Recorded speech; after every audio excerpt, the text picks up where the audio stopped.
آج کے دور میں بہت سارے ماں باپ پریشان ہیں اس لیے کہ ان کے پاس پیسے نہیں ہیں اور بٹیا کی شادی کرنی ہے۔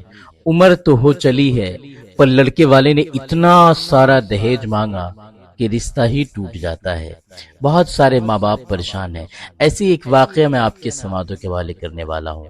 اس بات کو آپ نوٹ کر لیں کہ جو دہیج کا پیسہ ہوتا ہے، اس پیسے سے کوئی چاہے کہ میں اپنی کامیابی کی منزل کو طے کر لوں تو یہ ممکن نہیں۔ اس پیسے میں بہت بڑی ٹیس ہے، بیماری ہے۔ اس ایسی بیماری ہے جس کو دنیا کینسر کے نام سے جانتی ہے۔ ایسی بیماری ہے کہ کوئی انسان اگر دہیج کے پیسہ لے کر سوچے کہ میں بزنس شروع کروں گا، کامیابی کی طرف بڑھوں گا، تو میرے یارو وہ کامیاب نہیں ہوتا بلکہ برباد ہو جاتا ہے۔ آئیے ایک حسین واقعہ میں آپ کے سماعتوں کے حوالے کر رہا ہوں۔ اگر اچھا لگ جائے، دل کو چھو جائے تو اس ویڈیو کو جو ریکارڈ ہو رہی ہے، اس ویڈیو کو آگے بھیجے، اپنے دوستوں تک شیئر کریں۔ اگر ایک نے بھی اس واقعہ پہ ایمان لے آیا نا تو آپ کی مغفرت ہو جائے گی۔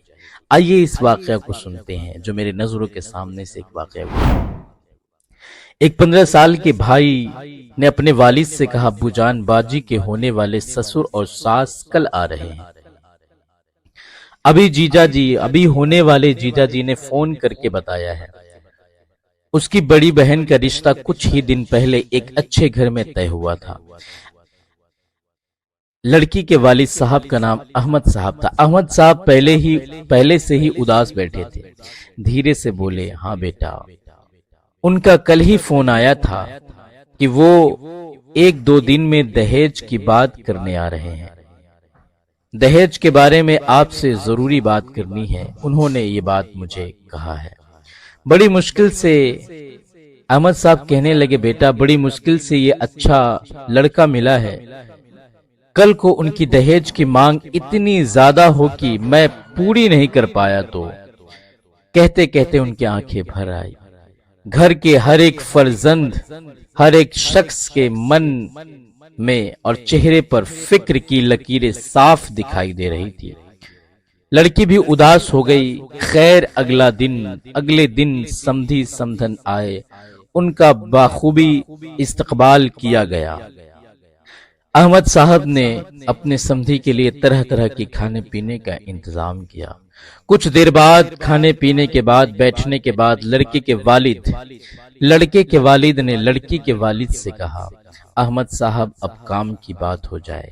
احمد صاحب کی دھڑکنیں بڑھ گئی۔ بولے، ہاں سمدھی جی، ضرور، آپ کا جیسا حکم ہو۔ لڑکے کے والد نے دھیرے سے اپنی کرسی احمد صاحب کے قریب لائی اور دھیرے سے ان کے کان میں بولے، احمد صاحب، مجھے دہیج کے بارے میں بات کرنی ہے۔ احمد صاحب، جو آپ کو اچھا لگے۔ احمد صاحب نے کہا، لڑکی کے والد نے کہا، جو آپ کو اچھا لگے، میں پوری کوشش کروں گا کہ اتنی رقم میں آپ کو دے دوں۔ سمدھی جی نے دھیرے سے احمد صاحب کا ہاتھ اپنے ہاتھوں سے دباتے ہوئے بس اتنا ہی کہا، آپ لڑکی کی بدائی میں کچھ بھی دیں گے یا نہ بھی دیں گے، تھوڑا دیں گے یا زیادہ دیں گے، مجھے سب قبول ہے، پر احمد صاحب، مجھے قرض لے کر آپ 1 بھی روپیہ بھی دہیج میں مت دینا، نکاح کے دن عام کھانے کا انتظام مت کرنا، یہ مجھے قبول نہیں ہے۔ کیونکہ جو بیٹی اپنے باپ کو قرض میں ڈبا دے، کتنا پیارا ورڈ اس لڑکے کے والد محترم نے کہا کہ جو بیٹی اپنے باپ کو والد کو قرض میں ڈبا دے، ویسے قرض والی لڑکی مجھے قبول نہیں۔ مجھے بنا قرض والی بہو چاہیے جو میرے یہاں آ کر میرے گھروں کو برکتوں سے بھر دے، جو میرے یہاں آ کر میرے گھر کو برکتوں سے بھر دے۔ احمد صاحب حیران و پریشان ہوئے۔ احمد صاحب کے گھر کے سارے فرزند کے آنکھوں میں آنسو آ گیا۔ آئے ہائے، آج بھی ایمان والے زندہ ہے، بولو نا سبحان اللہ۔ آج بھی ایمان والے زندہ ہے۔ کیسا وہ لڑکے کا ماں باپ تھا، کیسا والد تھا کہ یوں کہتا ہے احمد صاحب مجھے قرض والی لڑکی نہیں چاہیے، مجھے ایسی لڑکی کی ضرورت نہیں ہے جو اپنے باپ کو قرض میں ڈبا دے، مجھے تو ایسا لڑکی چاہیے، مجھے تو ایسا لڑکی چاہیے کہ جو اپنے والد کے گھر کو بھی برکتوں سے بھر کے آئے، اور جب میرے ہاں بہو بن کر آئے تو میرے گھر کو بھی برکتوں سے بھر دے۔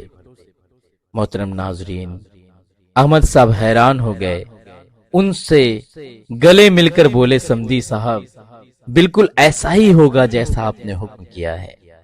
میرے یارو، آپ تمامی حضرات سے گزارش ہے، اس بات سے یہ سبق حاصل ہوتا ہے کہ قرض والی لڑکی نہ کوئی بدا کرے اور نہ ہی کوئی قبول کرے۔ اگر سب مسلمان یہ عہد کر لے کہ قرض والی لڑکی نہ ہی کوئی بدا کرے اور نہ ہی کوئی قبول کرے، خدا کی عزت کی قسم مسلمانوں کی غریبی دور ہو جائے گی۔ لیکن آج کے دور میں تھوڑا سا پیسہ کسی مسلمان بھائی کے پاس ہو جاتا ہے نا، تو پھر وہ اپنی حیثیت کو بھول جاتا ہے کہ میں پہلے کیسے رہا کرتا تھا، میرے ماں باپ کیسے مجھے پالے۔ وہ اپنی حیثیت کو بھول کر کے لڑکی والوں پہ دباؤ ڈالتا ہے کہ میری اوقات کار رکھنے کی ہے، میری اوقات 2 چکے بائک کی ہے، میری اوقات سونے کی چین پہننے کی ہے، کم سے کم مجھے آپ اتنا دہیج تو دے کہ میں 4 چکا گاڑی پہ چڑھ سکوں، بزنس کی شروعات کر سکوں۔ میرے یارو، ایسا پیسہ جس پیسے سے ماں باپ کا دل ٹوٹ جائے، وہ پیسے میں بیماری ہوتی ہے، اس پیسے میں ٹیس ہوتی ہے۔ اگر آپ اس پیسے کو لے کر بزنس شروع کریں گے، دہیج کے پیسے کو لے کر آپ کا بزنس تباہ ہو جائے گا، برباد ہو جائے گا۔ ایسے پیسے کو لے کر اگر آپ نے گھر میں تعمیر میں خرچ کیا، گھر کو بنانے میں خرچ کیا، تو گھر بھی برباد ہو جائے گا، اس گھر میں کوئی خوش نہیں رہ سکتا۔ میرے یارو بس اتنا کہنا ہے کہ آپ ان ساری کاموں سے بچو، دہیج میں لینا دینا، ان دونوں کام سے بچو، انشاءاللہ تعالی تم دنیا میں بھی کامیاب ہوگے، آخرت میں بھی کامیاب ہو جاؤ گے۔ اگر لڑکی والے آپ کو کچھ بھی دیتے ہیں، آپ اسے محبت سے قبول کریں، یہ مولا علی کا سنت ہے۔ اور محبت سے لڑکے کو دینا لڑکی والے کا، یہ حضور کی سنت ہے۔ محترم ناظرین، لینا دینا سنت ہے، پر من سے دینا ہے، مانگ کر لینا یہ سنت نہیں ہے، یہ حرام ہے۔ محترم ناظرین، سارے کاموں سے بچے۔ آج کے دور میں بہت سارے ماں باپ پریشان ہیں، لوگ دہیج مانگ رہے ہیں، بہت ساری لڑکیاں بنا شادی کے گھروں میں بیٹھی ہے کیونکہ ان کے پاس پیسہ نہیں ہے۔ غریبوں سے نکاح کرو یارو، امیروں کے لیے تو لائن لگی ہے۔ ضروری اعلان، ایک بات سماعت کر لیں اس بات کو، اگر یہ بات آپ کو پسند آ جائے، یہ کلپ آپ کو اچھا لگ جائے تو اپنے دوستوں کو ضرور شیئر کریں۔